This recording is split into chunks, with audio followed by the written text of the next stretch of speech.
Bonjour à tous. Si j'ai voulu vous proposer cette vidéo aujourd'hui, c'est parce que je ne pouvais pas me joindre à vous. Donc, je me présente, je suis Audrey Colna, donc chargée de mission coordinatrice de l'Agence nationale de lutte contre l'illettrisme en Île-de-France. Et donc, l'une de mes missions, c'est d'accompagner tous les acteurs de la lutte contre l'illettrisme en Île-de-France.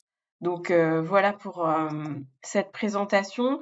Je voulais avec vous partager les derniers chiffres et les enjeux de cette lutte contre l'illettrisme très rapidement, en vous expliquant tout d'abord que l'Agence nationale de lutte contre l'illettrisme est un groupement d'intérêt public interministériel qui a été créé en 2000 et qui a été renforcé récemment, donc fin 2021, avec un réseau de chargés de mission régionaux, donc dans toutes les régions métropolitaines, mais aussi ultramarines, puisque la Guadeloupe, la Martinique, la Guyane, Mayotte et la Réunion sont encore bien plus touchées par la question de l'illettrisme que la métropole.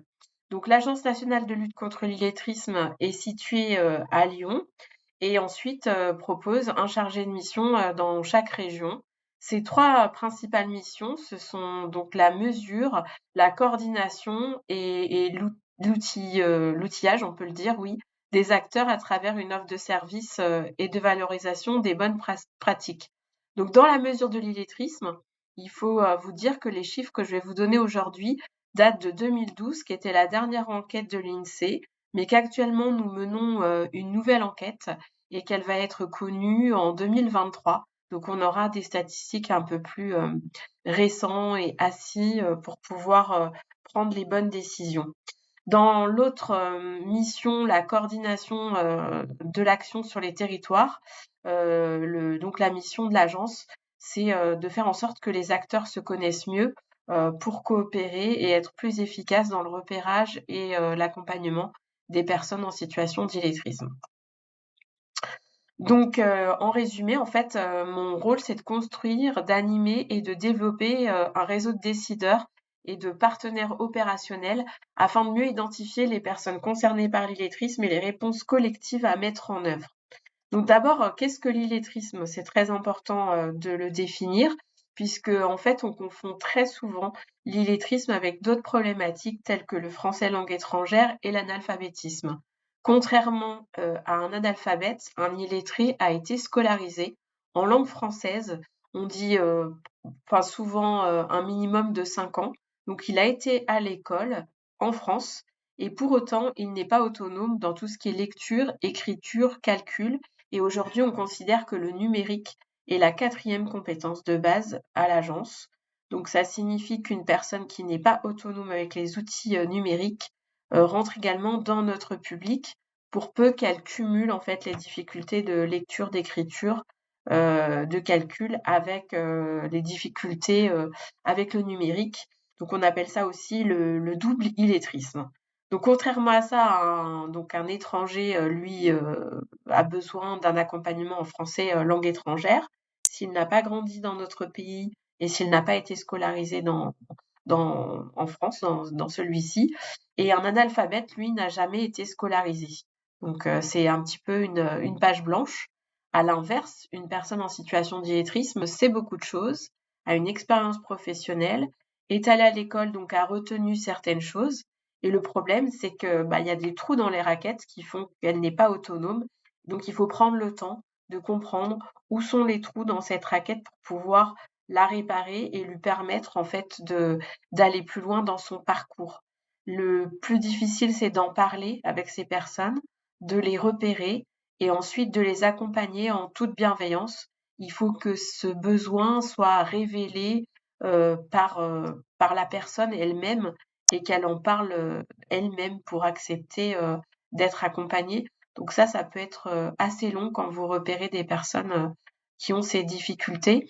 Il faut savoir que on en connaît tous dans notre entourage, puisqu'en fait, les personnes en situation d'illettrisme parlent très bien le français. Elles sont capables de répondre à des questions, parfois même de lire un petit peu des documents, mais c'est la compréhension qui va vraiment coincer ou la capacité vraiment à faire des démarches plus lourdes qui là va s'avérer complètement impossible. Donc quelques éléments de contexte. Aujourd'hui en France, on a 7% des 18 à 65 ans qui sont en situation d'illettrisme. Donc ça représente quand même 2,5 millions de personnes à tous les niveaux, vraiment dans toutes les couches sociales, dans les quartiers. On sait aussi qu'ils sont plus représentés dans les zones faiblement peuplées, dans les zones rurales. On a 30% des personnes en situation d'illettrisme qui résident dans des zones faiblement peuplées. On a aussi un taux d'illettrisme qui est 2 fois supérieur à la moyenne dans les quartiers prioritaires, donc 14% des 18-65 ans sont en situation d'illettrisme dans les QPV. On sait aussi qu'un illettré sur deux est en emploi, donc ce qui pose aussi véritablement des soucis pour la prise en compte d'un nouveau poste ou l'évolution professionnelle. Tout ça, c'est un peu compliqué. Et puis on sait aussi que 10% des demandeurs d'emploi sont en situation d'illettrisme, mais souvent des chômeurs de longue durée ou des chômeurs qui font des allers-retours entre différents emplois précaires parce qu'ils n'arrivent pas à les conserver ou bien on repère leurs difficultés ou on risque de repérer leurs difficultés, donc ils préfèrent mettre fin à leur contrat plutôt que d'être repérés. Il faut aussi également savoir qu'on a 20% des bénéficiaires du RSA qui sont aussi en grande difficulté avec la lecture, l'écriture et le calcul. Donc tout ça pour vous dire que c'est un mal qui est quand même assez invisible en France, mais qui est vraiment très important à connaître pour mieux accompagner notamment les personnes de petit niveau de qualification.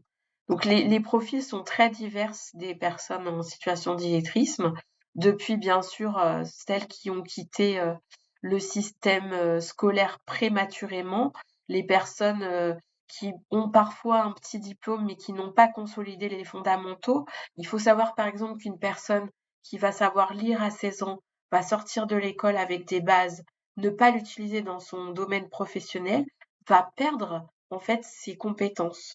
Et il arrive que quelqu'un voilà, soit en situation d'illettrisme 10-15 ans après la sortie de la scolarité, parce qu'en fait, elle n'a pas utilisé les compétences en lecture, écriture et calcul. Donc, il faut ce qu'on appelle réapprendre en fait les compétences de base. C'est encore un tabou dans notre pays, mais il faut savoir qu'une compétence non utilisée se perd, exactement comme quand on apprend une langue quand on est petit et qu'on ne la pratique plus, elle se perd, elle s'évapore. Donc, c'est exactement la même chose pour les compétences de base. Alors, je vous rassure quand même sur le fait que quand on a un certain niveau d'études et de compréhension, on est en capacité de s'auto-former, d'auto-apprendre, comme on peut dire. Donc là, la question ne se pose plus. Mais en tout cas, pour les personnes qui ont vraiment des niveaux fragiles et un manque de confiance, eh ben, on peut très rapidement tomber dans l'illettrisme. Donc les grands enjeux de la prévention et de la lutte contre l'illettrisme aujourd'hui, eh bien, c'est déjà d'évaluer et suivre les publics concernés, savoir les repérer, mieux communiquer sur les enjeux de cette lutte pour qu'elle soit connue de tous, puisque aujourd'hui encore, on en parle assez peu dans les médias, même dans les services des ressources humaines, les salariés entre eux, c'est un petit peu tabou, c'est difficile de dire qu'on ne sait pas lire, qu'on ne sait pas écrire. On a honte. Les gens qui sont dans cette situation ont l'impression d'être seuls, d'être un petit peu les mauvais élèves du fond de la classe, donc ils n'osent pas en parler. C'est très compliqué. Ensuite, il faut renforcer les capacités aussi des acteurs de terrain pour voilà, mieux repérer, accompagner ces personnes. Donc professionnaliser, en fait, on va dire, les managers à tous les étages parce qu'en fait, on est tous un maillon pour pouvoir mieux repérer et accompagner ces personnes.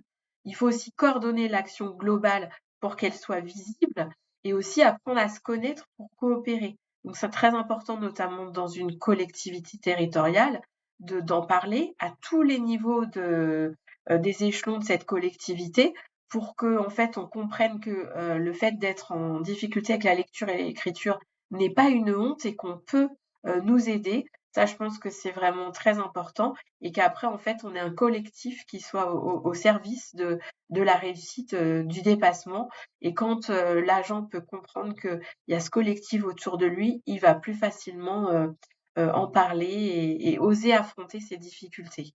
Voilà et donc, bah, l'un des enjeux aussi, c'est de dénombrer, les personnes concernées pour mieux agir et mettre en place des solutions efficaces. Donc c'est ainsi que nous, à l'agence, nous avons comme priorité, nationale 2022, de renforcer la détection de l'illettrisme et la prise en charge des personnes concernées, de mieux mobiliser les acteurs, les employeurs publics et privés et aussi les territoires pour que, l'illettrisme, puisse, reculer. L'agence met à votre disposition énormément d'outils gratuits, met à disposition des acteurs en général. J'en ai fait passer par mail, donc je pense que vous allez en avoir connaissance, notamment la plateforme EVA qui est très intéressante pour évaluer les compétences, de base par des serious games. C'est vraiment un petit outil très simple à utiliser, gratuit. C'est une start-up d'État qui a été rattachée à l'agence, l'année dernière, donc n'hésitez pas à vous en servir. On a Evagile aussi pour calculer le risque d'illettrisme, soit dans une entreprise, soit dans une administration, ça fonctionne aussi très bien, où on va aller à la recherche des signaux faibles de l'illettrisme dans l'organisation pour mieux, établir un plan, on va dire, global de repérage et d'accompagnement et par exemple, l'absentéisme ou le refus de partir en formation peut être un indicateur pour repérer des salariés, ou des agents en situation d'illettrisme. Donc ça peut être intéressant aussi que vous fassiez, ce petit test Evagile pour savoir un petit peu, où en est votre organisation. Et puis on a un numéro vert gratuit qui est très important à connaître pour tout le monde, à la fois, les personnes qui peuvent accompagner des personnes en situation d'illettrisme, mais aussi, les personnes en situation d'illettrisme elles-mêmes. C'est le 0811 10 35, le 0811 10 35, qui permet de réorienter la personne vers le centre de ressources illettrisme le plus proche et afin d'être renseigné, sur, la solution de formation et d'accompagnement qui correspondent le mieux à son profil, à ses disponibilités et à ses capacités. Donc, chaque année, l'Agence nationale de l'illettrisme, de lutte contre l'illettrisme, pardon, organise les journées nationales d'action, donc les JNAI, qui ont lieu autour du 8 septembre, qui est la journée internationale de l'alphabétisation. Et cette année, ces journées ont eu lieu du 8 au 15 septembre. Elles avaient comme thématique lutter contre l'illettrisme au travail. On est tous concernés, donc on a pu faire beaucoup de bruit autour de cette thématique, mobiliser des grands acteurs comme des grandes entreprises qui sont venus signer le plaidoyer de la NLCI pour agir contre l'illettrisme au travail.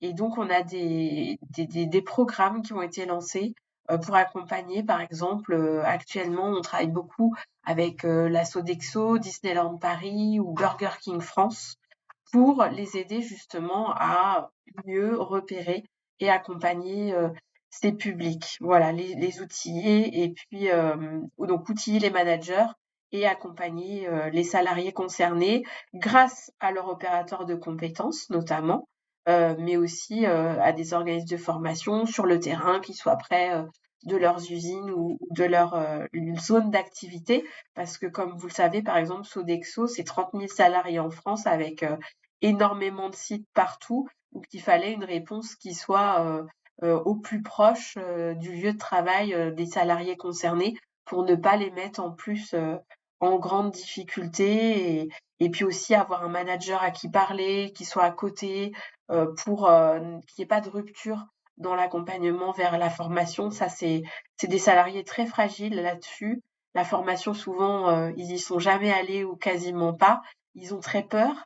Pour eux, ça ressemble à l'école, donc ils ont besoin vraiment d'être accompagnés en amont, pendant la formation et à leur retour et donc beaucoup rassurés. Voilà, donc je vous laisse, mes coordonnées, je pense, si vous en avez besoin. Donc moi, c'est donc, Audrey Colnat pour, l'Île-de-France.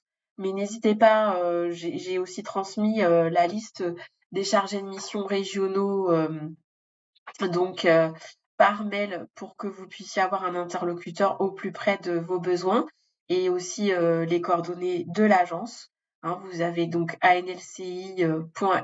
En plus, on est en train de refaire le site internet parce qu'il y a un foisonnement d'informations, donc ça va être, réorganisé très bientôt. Et donc moi pour ma part, donc audrey.colna@anlci.gouv.fr. Mon numéro c'est le 06 58 94 91 15. Voilà, donc je vous laisse, bien réfléchir à propos de cette thématique de l'illettrisme dont on ne parle pas encore assez, suffisamment dans les organisations. On en connaît tous des personnes en situation d'illettrisme qu'il faut savoir accompagner et souvent les managers sont aussi, très embêtés avec cette question. Donc plus on en parlera et plus il sera facile, de les accompagner. Je vous souhaite une très bonne journée.